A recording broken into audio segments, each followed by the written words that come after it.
नमस्कार दोस्तों। तो आज के करंट अफेयर के कुछ हमारे टॉपिक हैं, उनके बारे में बात करते हैं।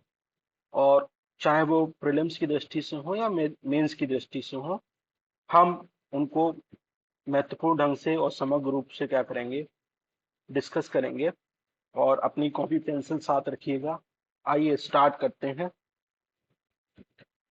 पहला टॉपिक है कि प्रधानमंत्री मोदी जी ने जो हमारे पीवीटीजी ग्रुप होते हैं, जो ट्राइबल में सबसे अधिक संवेदनशील ग्रुप होते हैं, उनको पीबीटीजीज बोलते हैं।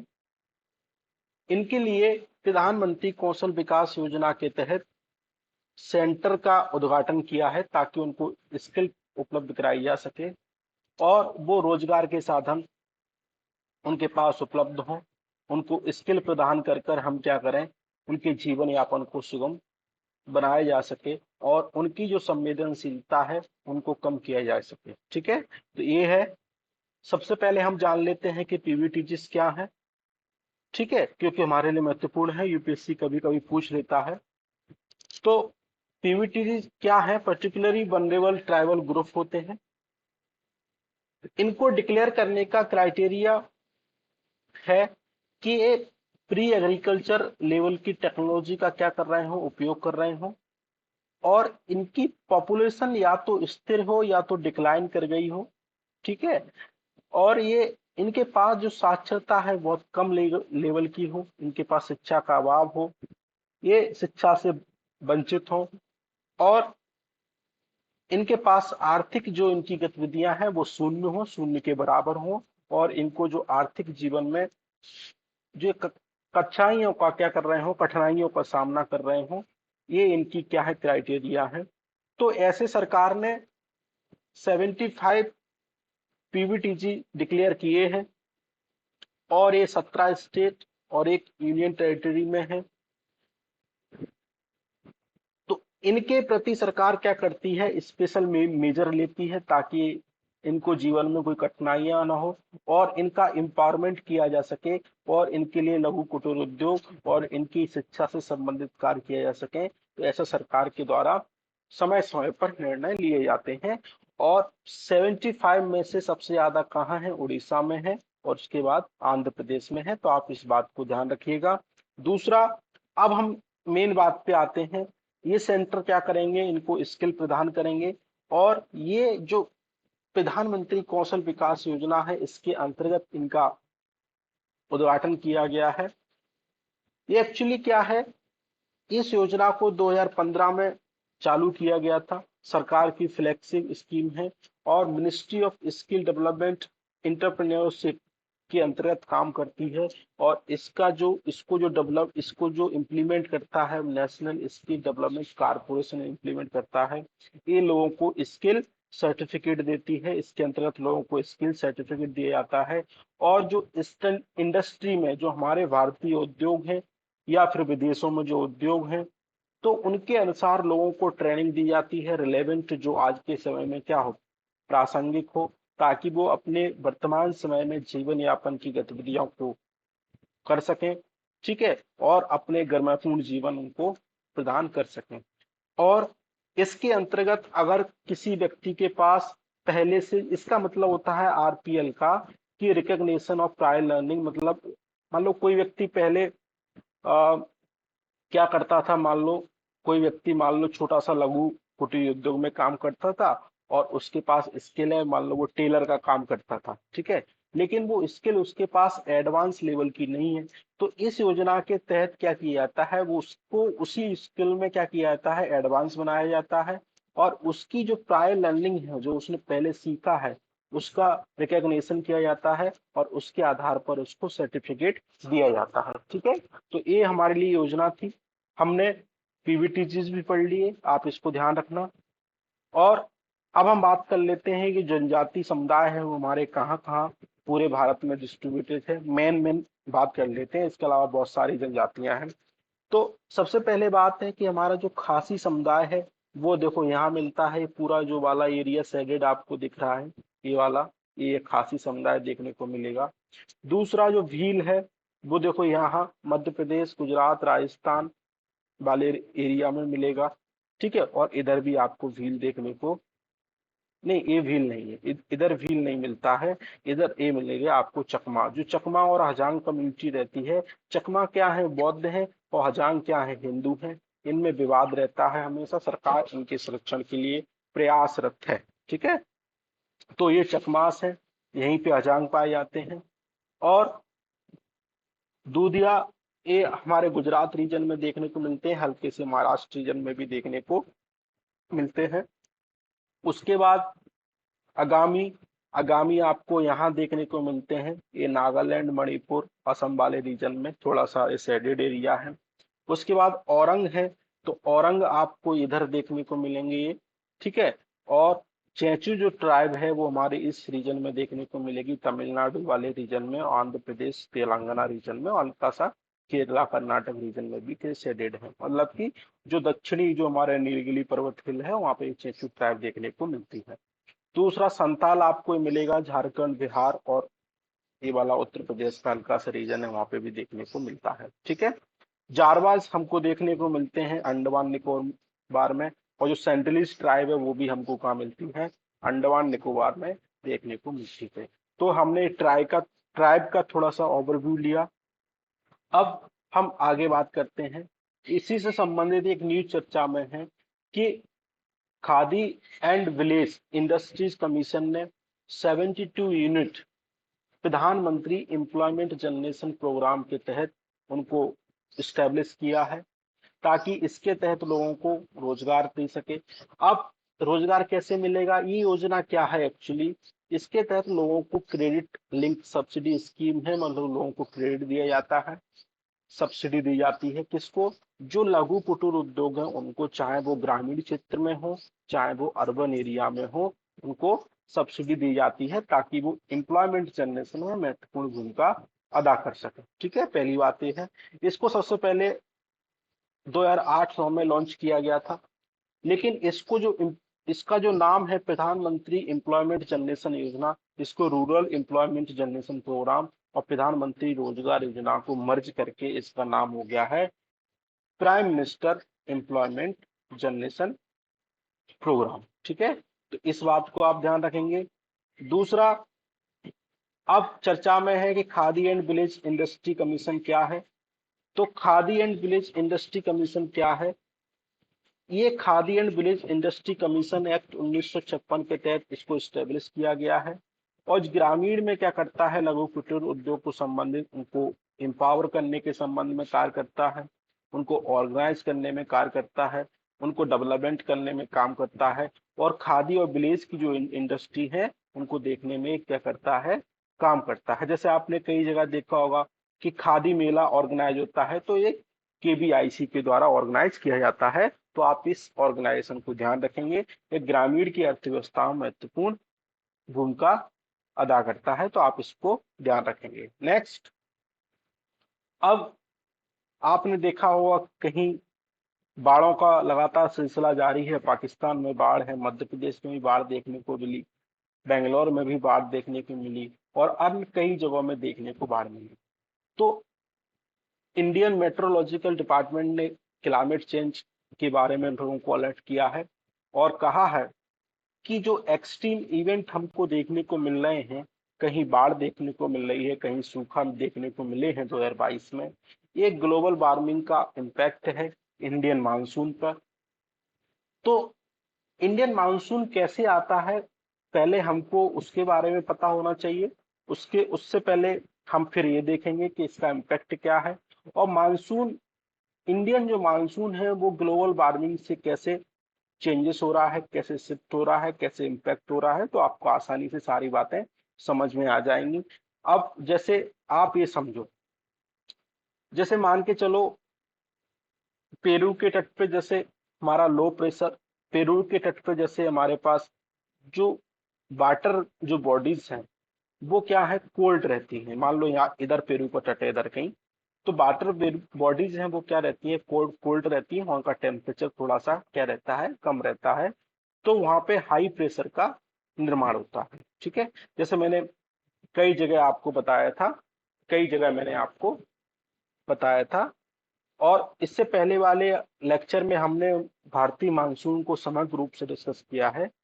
इसमें भी हम कर ही रहे हैं समग्र रूप से, लेकिन आपको और डिटेल में डिस्कस करना है।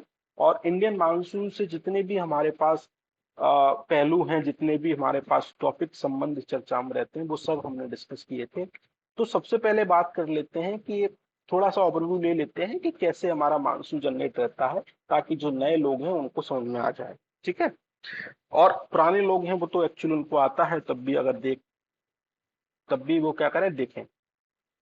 तो मान लो ये वाला स्ट्रीम यहाँ से चलती है, ये वाली इधर से आती है, और इधर इधर आने के बाद क्या होता है, इधर मेडगा घास का तट के पास से इधर हाई प्रेशर का निर्माण होता है, और इधर कोरियोलिस बल के कारण ये मानसून क्या हो जाती है, इधर चली जाती है। समझ गए, भूमध्य रेखा को पार करके।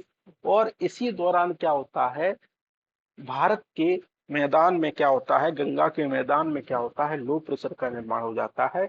तो जो हवाएं चलती हैं वो हाई प्रेशर से लो प्रेशर की ओर चलती हैं। ठीक है।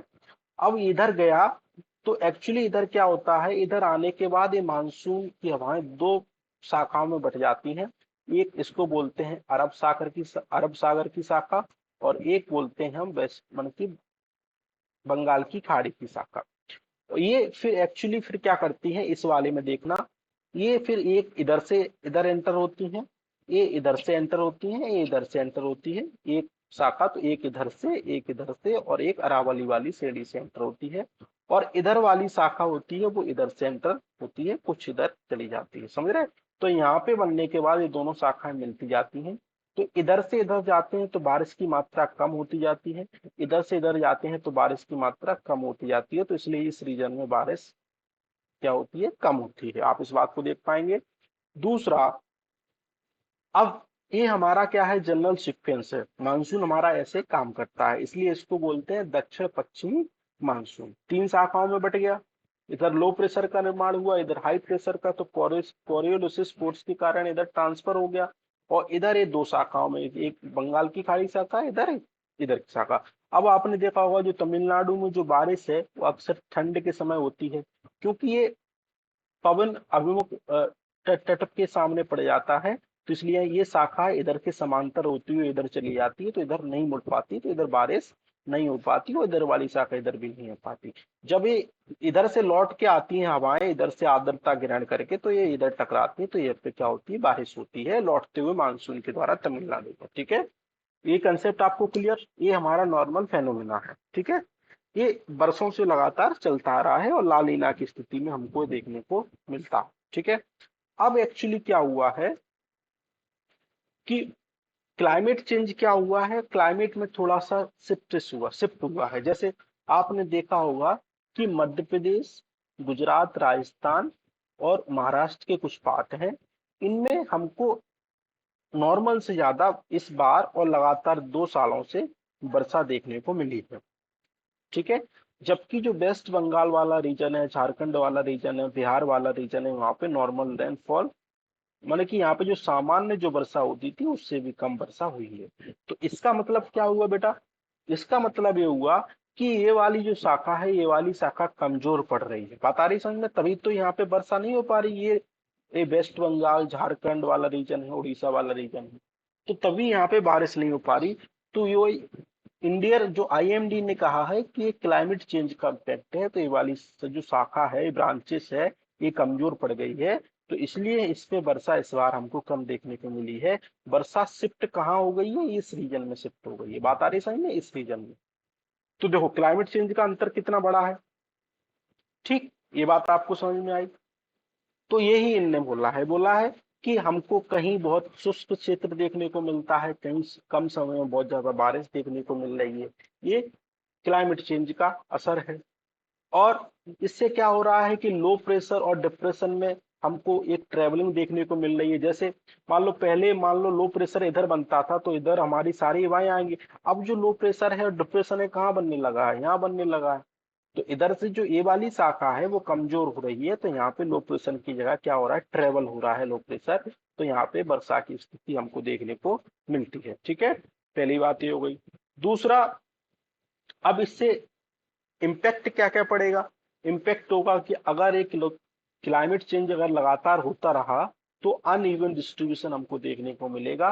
कहीं बाढ़ होगी, कहीं क्या होगा, सूखा होगा, और कहीं यहाँ पे हमारा टेम्परेचर बहुत अधिक होगा, कहीं क्या होगी, आर्द्रता बहुत अधिक होगी, जिससे क्या होगा, कहीं कहीं क्षेत्रों में हमको डिसीज भी देखने को मिलेगी, जैसे लंपी डिसीज देखने को मिलती हैं, और इसके अलावा कई सारी भी डिसीज हैं वो हमको देखने को मिल रही हैं। ठीक है। और अगर मानसून सिस्टम में चेंज होता है तो झारखंड, वेस्ट बंगाल के क्षेत्र में जो खरीफ की खेती की जाती है उसमें हमको भी चेंजेस देखने को मिलेंगे, तो खाद्यान्न संकट भी हमको देखने को मिल सकता है। ठीक है। और अगर कहीं ग्लेशियर टेम्परेचर अधिक होगा तो हिमालय में जो ग्लेशियर है वो मेल्टिंग हो सकते हैं। तो हमारे लिए जो पानी के संसाधन है, जो गंगा है, यमुना नदी है, बहुत सारी नदियां हैं, तो हमारे लिए पानी के संसाधन में क्या हो सकती है, कमी हो सकती है, तो ये हमारे लिए महत्वपूर्ण है। दूसरा, जो साउथ एशिया रीजन रीजन है, वहां पे वेदर को एक्सट्रीम वेदर इवेंट हमको देखने को मिलते हैं, जैसे फ्लड आ गया, इंडिया में फ्लड हमको देखने को मिला, बांग्लादेश पाकिस्तान में ड्राउट देखने को मिला, तो ये सारी चीजें हमको देखने को मिल सकती हैं, ये इन लोगों ने बोला है। ठीक है। अब अच्छा, इम्पैक्ट और पढ़ लेते हैं, इम्पैक्ट और क्या है। सबसे पहले इम्पैक्ट आप डायमेंशन में देखोगे तो आपकी जो एक्सट्रीम जो वेदर इवेंट है वो हो सकते हैं, कहीं सूखा आएगा, कहीं बाढ़ आएगी, जैसे अभी देखने को मिल रहा है। और जो सी लेवल है वो राइज होगा, अगर ग्लेशियर मेल्ट होंगे तो सी लेवल क्या होगा, राइज होगा। ठीक है। और कार्बन जो मोनोऑक्साइड है उसका लेवल क्या होगा, इंक्रीज होगा, और टेम्परेचर क्या होगा, राइज हो सकता है। अब इन सब समस्याओं, इन सब का कारण क्या हो, इन सब का परिणाम क्या होगा कि इससे एयर पोल्यूशन बढ़ सकता है, जिससे लोगों को अस्थमा की बीमारी हो सकती है, हृदय संबंधी रोग हो सकते हैं। और अगर ये ऐसा हुआ तो जो वेक्टर स्पीसीज हैं, तो मलेरिया, डेंगू और encephalitis, hanta virus, Rift Valley fever, lumpy disease, chikungunya, West Nile fever, तो ये जितनी भी प्रकार की डिसीज है जो वेक्टर डिसीज हम बोलते हैं, इनको प्रकोप हमको देखने को मिल सकता है। तो ये आप समझ में आ गई बात आपको। दूसरा, इससे लोगों में एलर्जी उत्पन्न हो सकती है। मान लो क्लाइमेट अगर चेंज होगा तो लोगों में एलर्जी उत्पन्न होगी। ठीक है। इससे वाटर को जो क्वालिटी है उस पर इम्पेक्ट पड़ सकता है। मान कि वाटर में क्या हो, बहुत सारी डिसीज उत्पन्न हो सकती हैं, हार्मफुल एल्गी उत्पन्न हो सकती हैं, शैवाल का उत्पन्न हो सकता है। ठीक है। टायर्ड आ सकते हैं, तो उससे क्या होगा, वाटर क्वालिटी क्या होगी, इम्पेक्ट प्रभावित हो सकती है। ठीक है। और इन सब समस्याओं का जो हमारी मानव प्रजाति पर असर पड़ेगा वो ये है कि वाटर फूड सप्लाई इम्पेक्ट हो सकता है, मतलब कि कुपोषण हो सकता है, डायरिया, डिसीज, बहुत सारी समस्याएं हो सकती हैं। अगर एक क्षेत्र में अगर पर्यावरण से संबंधित समस्या है तो लोग एक क्षेत्र से कहाँ जाएंगे, दूसरे क्षेत्र में जाएंगे, तो माइग्रेशन हमको देखने को मिलता है, सिविल वार देखने को मिल सकते हैं, लोगों की मानसिक बीमारियां हो सकती हैं।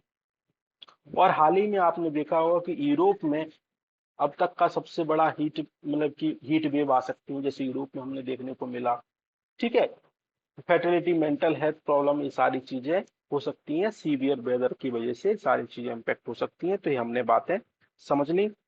अब इनके कुछ ना कुछ कारण होंगे, तो कारण ये है, तो एक तो प्राकृतिक कारण होंगे, एक तो मानव जनित कारण होंगे। तो प्राकृतिक तो ये क्लाइमेट चेंज तो होता ही रहता है, लेकिन इनमें क्या रहता है, अपने आप अडॉप्ट करने की क्षमता होती है।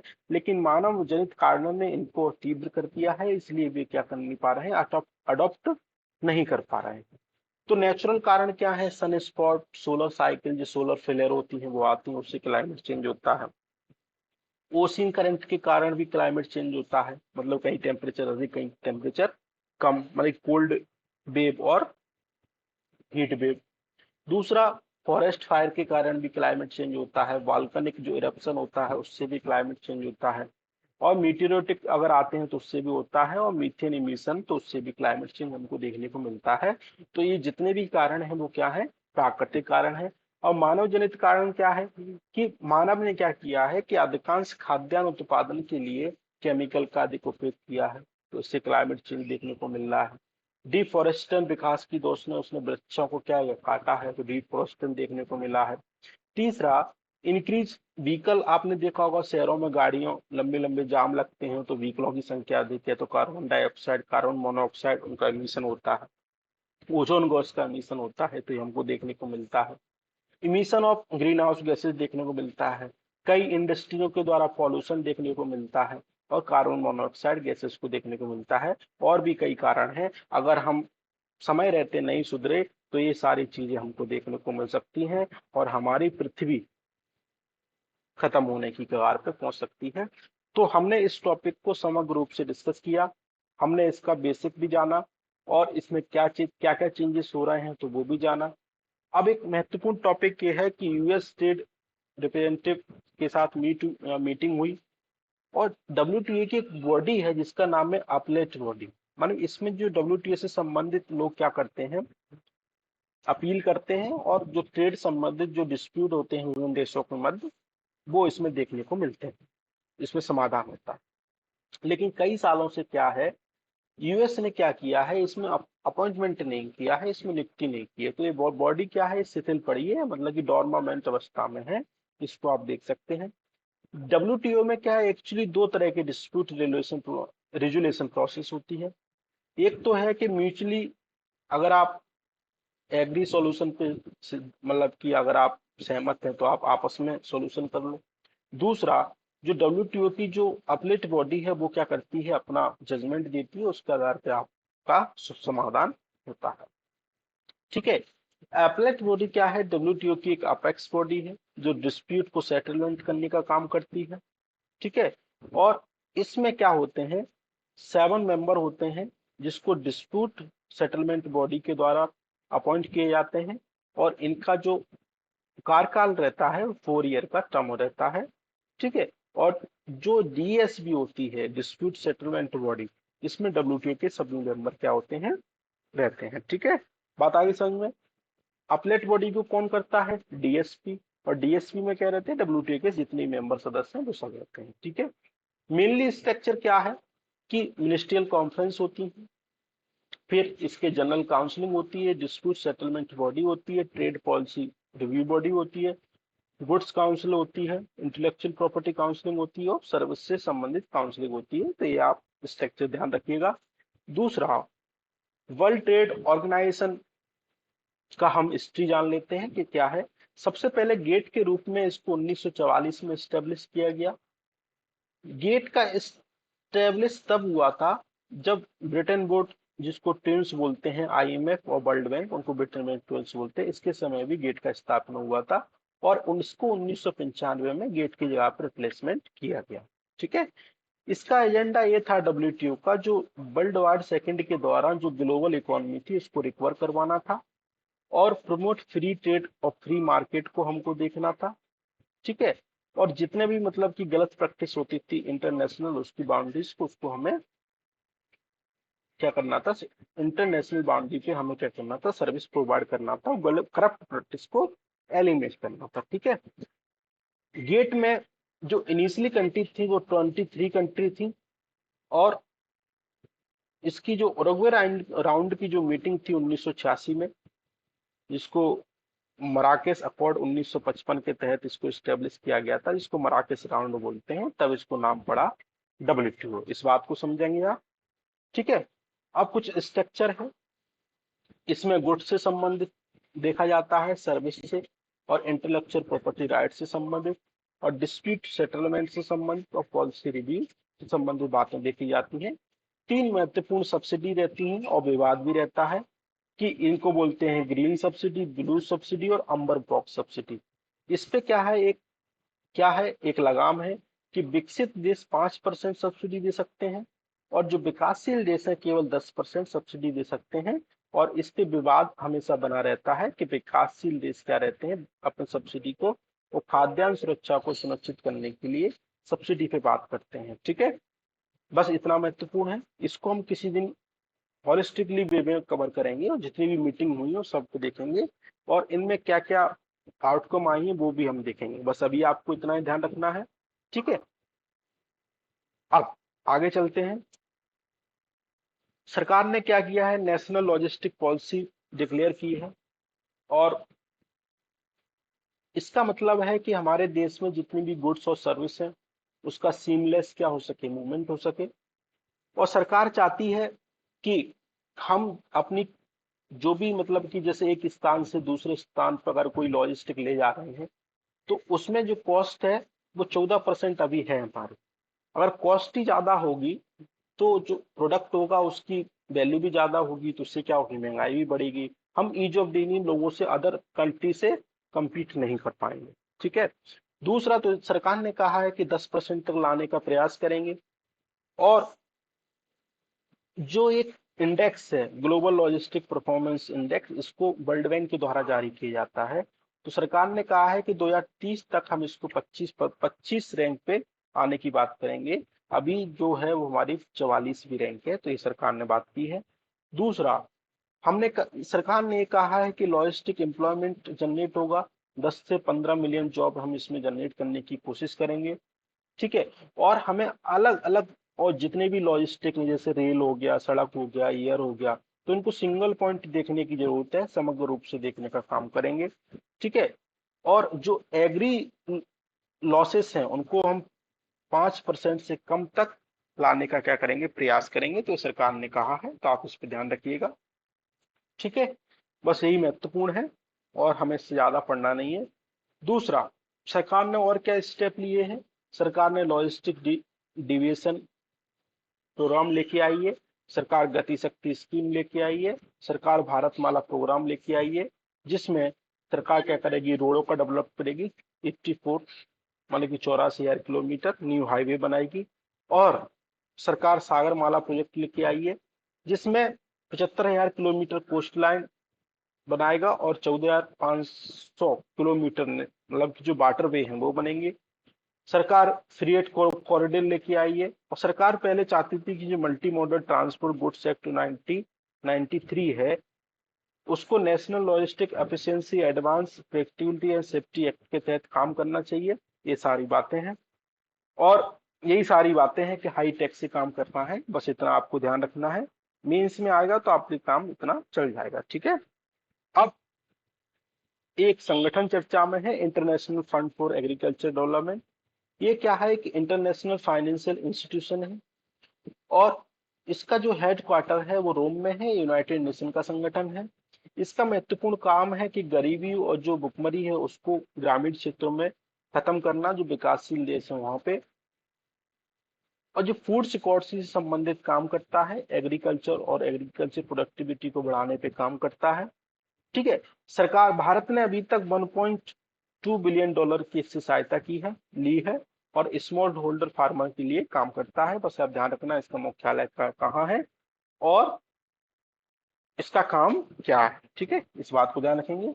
एक सोना वायरस, सोना नहीं, एक सोवा वायरस चर्चा में है।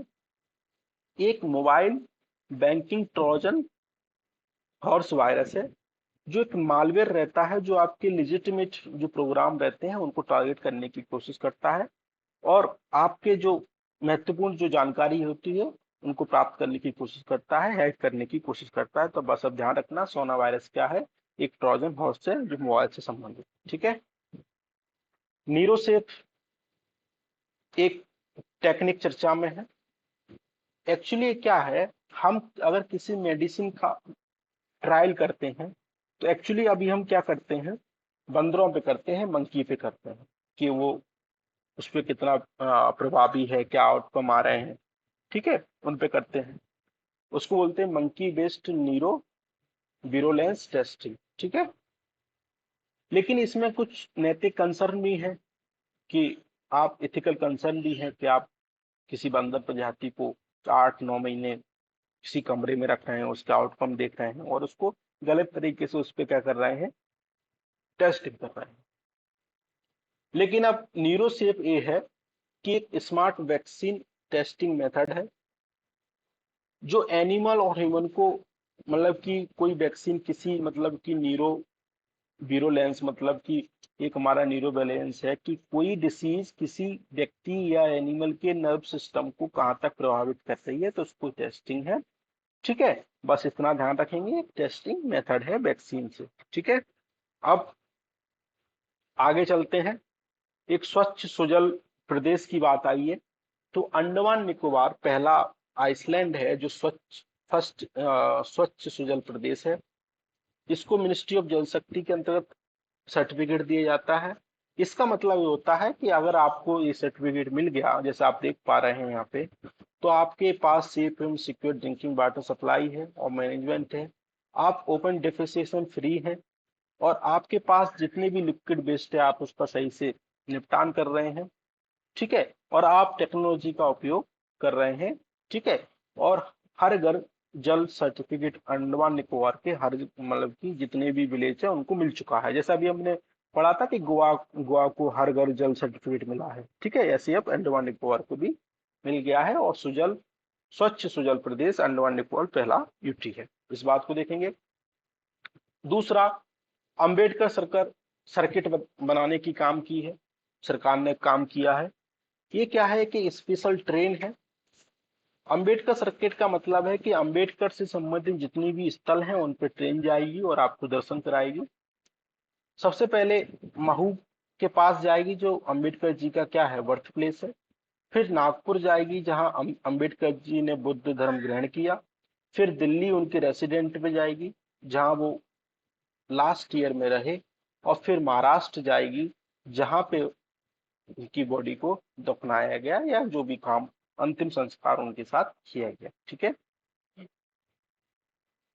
इसके साथ और भी सर्किट बनाए गए हैं, जैसे रामायण सर्किट है, बुद्धिस्ट सर्किट है, जैन सर्किट है, ठीक है, और शिव सर्किट है, कृष्ण सर्किट है, गांधी सर्किट है। ये जो काम किया जाता है स्वदेश दर्शन स्कीम के तहत काम किया जाता है, मिनिस्ट्री ऑफ टूरिज्म जो इसको इम्प्लीमेंट करती है। इसको 2015 में लॉन्च किया गया था।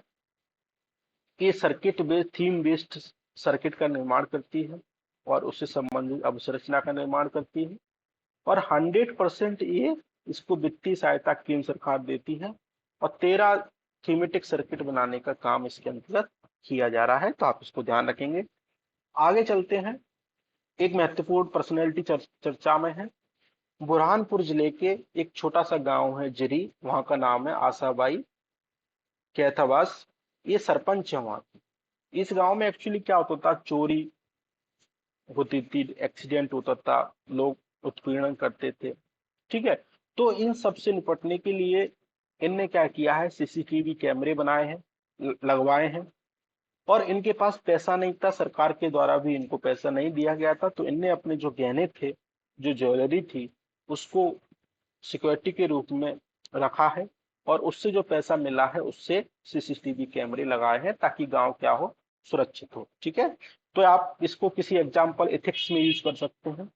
ये समर्पण का, सत्यनिष्ठा का एक महत्वपूर्ण उदाहरण है, तो आप एथिक्स में यूज कर सकते हैं। नाम याद रखिएगा, आशाबाई कैथाबस, ठीक है, बुरहानपुर जिले के झिरी गांव की सरपंच है, ठीक है, इस बात को ध्यान रखेंगे।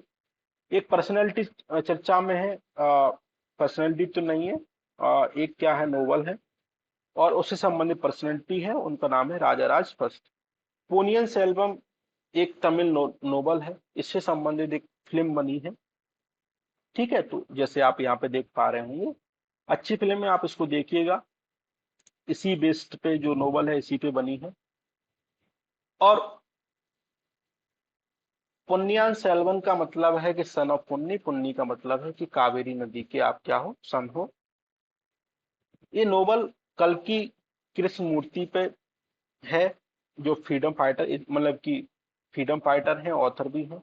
1950-54 में ये तमिल मैगजीन कल्कि इसको बोला जाता था।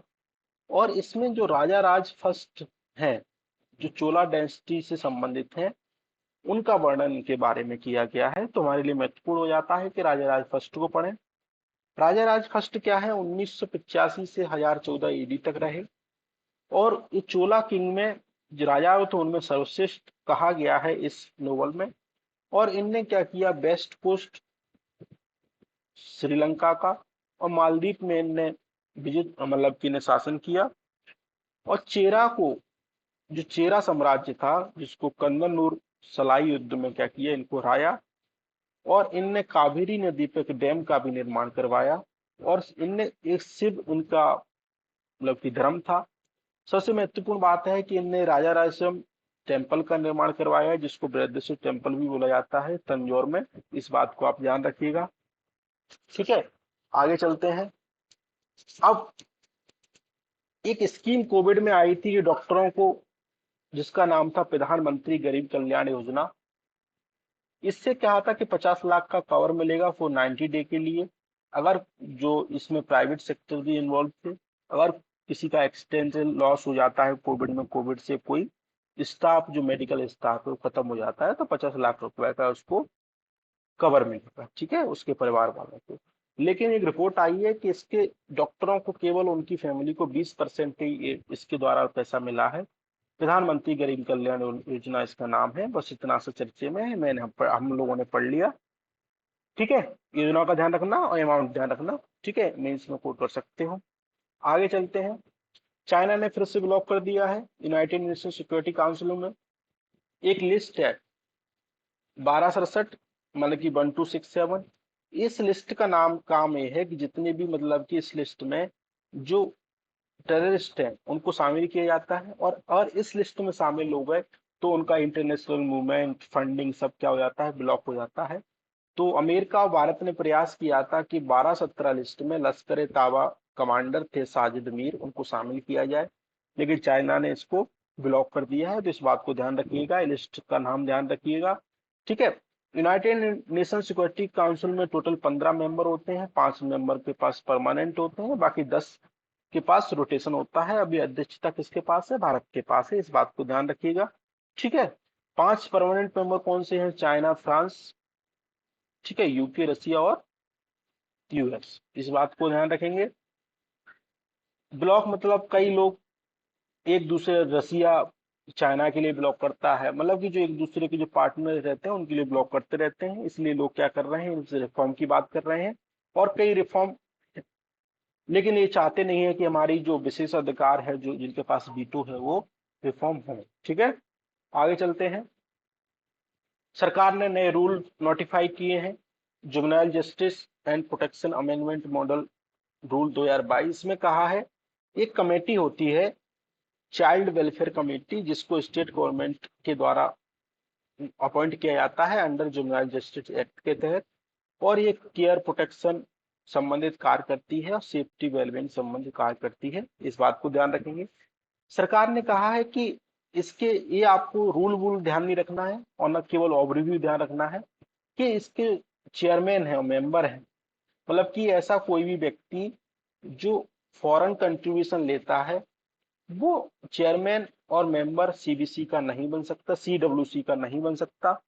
दूसरा, कोई ऐसा पर्सन जो जुवेनाइल जस्टिस एक्ट के इम्प्लीमेंट से संबंधित कार्य करता है, एनजीओ संबंधित कार्य करता है, इससे क्या होगा, कंफ्लिक्ट ऑफ इंटरेस्ट का निर्माण होगा, तो वो डब्ल्यूसी का मेंबर नहीं बनेगा। तीसरा, अगर कोई क्लोज रिलेशन वाला व्यक्ति है तो वो भी सीडब्ल्यूसी का मेंबर नहीं बनेगा। चौथा, ठीक है, अगर कोई इंस्टीट्यूशन है, मेंबर है बोर्ड का और एनजीओ का, तो वो भी सीडब्ल्यूसी का मेंबर नहीं बनेगा। और अगर कोई रिटायर्ड जुडिशियल ऑफिसर है तो उसको इस कैटेगरी से अलग रखा गया है, और can be consider appointment of CWC, उसको बनाया जा सकता है। ठीक है। अब ये हमने पढ़ लिया, इसको अपॉइंट कौन करता है, स्टेट गवर्नमेंट। अब फॉरेन कंट्रीब्यूशन एक्ट 2010 है, ये क्या करता है, जो फॉरेन से अगर हम कोई इन्वेस्टमेंट लेते हैं, इन लोगों पे पाबंदी लगाता है कि कैंडिडेट स्टैंडिंग फॉर इलेक्शन के लिए अगर कोई कैंडिडेट खड़ा है तो वो विदेशों से चंदा नहीं ले सकता, जजेस नहीं ले सकते, गवर्नमेंट एम्प्लॉय नहीं ले सकते, मेंबर ऑफ एनी लेजिस्लेचर नहीं ले सकते, पॉलिटिकल पार्टी नहीं ले सकती, जर्नलिस्ट नहीं ले सकते, मीडिया ऑर्गेनाइजेशन ये नहीं ले सकते। ठीक है, इस बात को आप ध्यान रखेंगे। दूसरा, कुछ वस्त्र चर्चे में है, जैसे नेशनल टेक्निकल टेक्सटाइल मिशन सरकार ने लॉन्च किया है, और कहा है कि हमारा जो शेयर है उसमें टेक्निकल टेक्सटाइल में बढ़ाने की बात की है। टेक्निकल का मतलब है कि उसमें टेक्नोलॉजी का यूज होगा, वो बैक्टीरिया उन पे काम नहीं करेंगे, जैसे आपने कोविड में देखा था, कोविड वायरस उस पर ऑटोमेटिकली खत्म हो जाएगा। उसमें कुछ इक्विपमेंट होंगे जिससे बात कर सकते हैं। ठीक है, तो इस टाइप के जो टेक्सटाइल होते हैं उनको टेक्निकल टेक्सटाइल बोलते हैं। तो इसीलिए सरकार ने क्या किया है, एक टेक्निकल टेक्सटाइल मिशन लॉन्च किया है ताकि इनका शेयर बढ़ सके। मिनिस्ट्री ऑफ टेक्सटाइल ने, अभी जो शेयर है वो इंडिया का 6% है केवल वर्ल्ड मार्केट में, और हम इनका यूजेस करते हैं 5 से 10%। जबकि जो एडवांस कंट्री हैं वो 30 से 70% इनका यूज करते हैं। ठीक है, ये हमने बात समझी, इस फैक्ट आप ध्यान रखना। और सरकार ने मिशन लॉन्च किया है, पर्पस क्या है, इस बात को आप ध्यान रखेंगे। ठीक है, जैसे कोई फैब्रिक हमने ऐसा बनाया जो एंटी बैक्टीरियल है, एंटी स्टैटिक है, केमिकल का उसका प्रभाव नहीं होता, आग से जलते नहीं। जैसे कोई रिफाइनरी में काम करता है तो आग रोधी मतलब कि फ्लेम से जो क्या होगा, प्रतिरोधक होगा, वो उसका उपयोग करेंगे। इंसेक्ट काम नहीं करेंगे, आपको मच्छर नहीं काटेंगे। ठीक है, यूवी रेजिस्टेंट होंगे। तो ये सारे काम इसके टेक्सटाइल के होते हैं, आप इसको ध्यान रखिएगा। दूसरा एक एक मैप देख लेते हैं, इसको स्यूज कैनाल बोलते हैं। इस यहाँ पे पोर्ट शहीद है, और इसमें एक अल बला बाईपास है जो यहाँ से आप देख पा रहे होंगे, ताकि अगर कोई इमरजेंसी केस में है तो इसका यूज कर सके। अब इसमें कुछ लेक भी है, एक लेक तिमसा है वो यहाँ पे, और एक ग्रेट बिटर लेक है यहाँ पे। तो इन लेक का आप सिक्वेंस ध्यान रखिएगा। ठीक है, इस स्यूज नहर में है, और ये आपको पता ही है नाइल रिवर है, और ये आपको पता है मेडिटेरियन सी है। तो ऊपर कौन सा है, लेक तिमसा है, और ग्रेट बिटर लेक है, तो इसको ध्यान रखिएगा। आई होप आपको लेक्चर पसंद आया होगा। Thank you very much.